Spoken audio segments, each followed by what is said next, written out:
Now it will tell you in the directions and stuff. Here's the little handheld remote. And as I pull that out there, I see a little tab here, and I like that they do that on here because it's just a friendly reminder for you. Do not, let's see, what does it say? Do not use current factory setting, okay?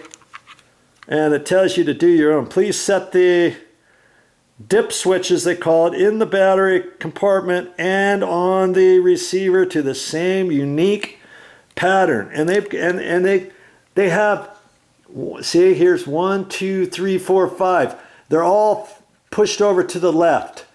So I can do the first one, the first two to the right, leave the third one to the left, do the fourth one to the right, the fifth one to the left.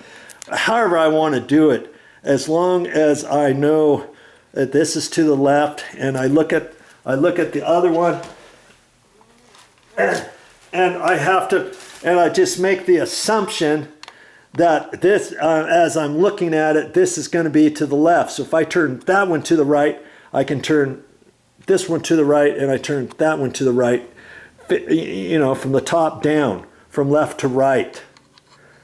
You know what I mean? From left to right.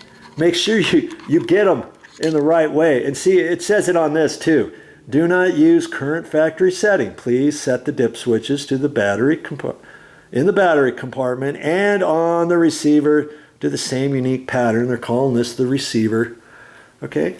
And so, very important that you know that, because you don't want to, trust me, this thing here is tricky to get installed up there, slipped in there, all these wires connected properly, get them wrapped around properly, get the trim up there so it's not, so none of the wires are sticking down on the canopy, get the canopy up there. You don't want to get that all done and then have read this, and then you get ready to put the battery in the battery compartment of your handheld remote, and you say, oh crap, I should have changed the code.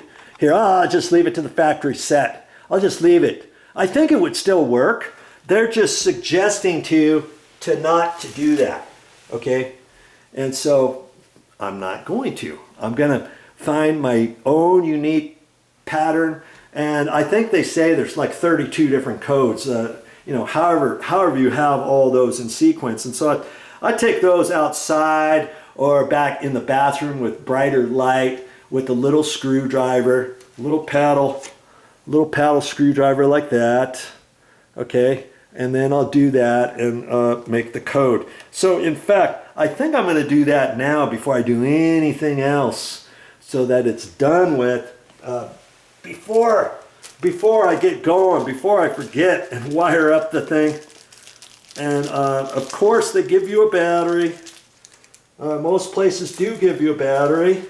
You know, I've had one actually that didn't give me a battery, and you might want to write down what kind of battery this is, because if in case you ever need to get a new one, you know, whenever this one goes out, this is not going to last forever.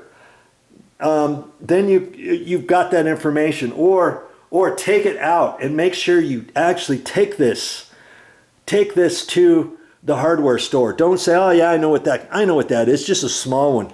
Trust me, there's like 3 different ones that are almost the same size, and 2 of them are wrong and 1 will be right. And sometimes, not this one, but sometimes they might have plastic film over here that you have to peel off with a little screwdriver. If you're not paying attention, you might put this in the handheld remote and think, hey, what's the deal?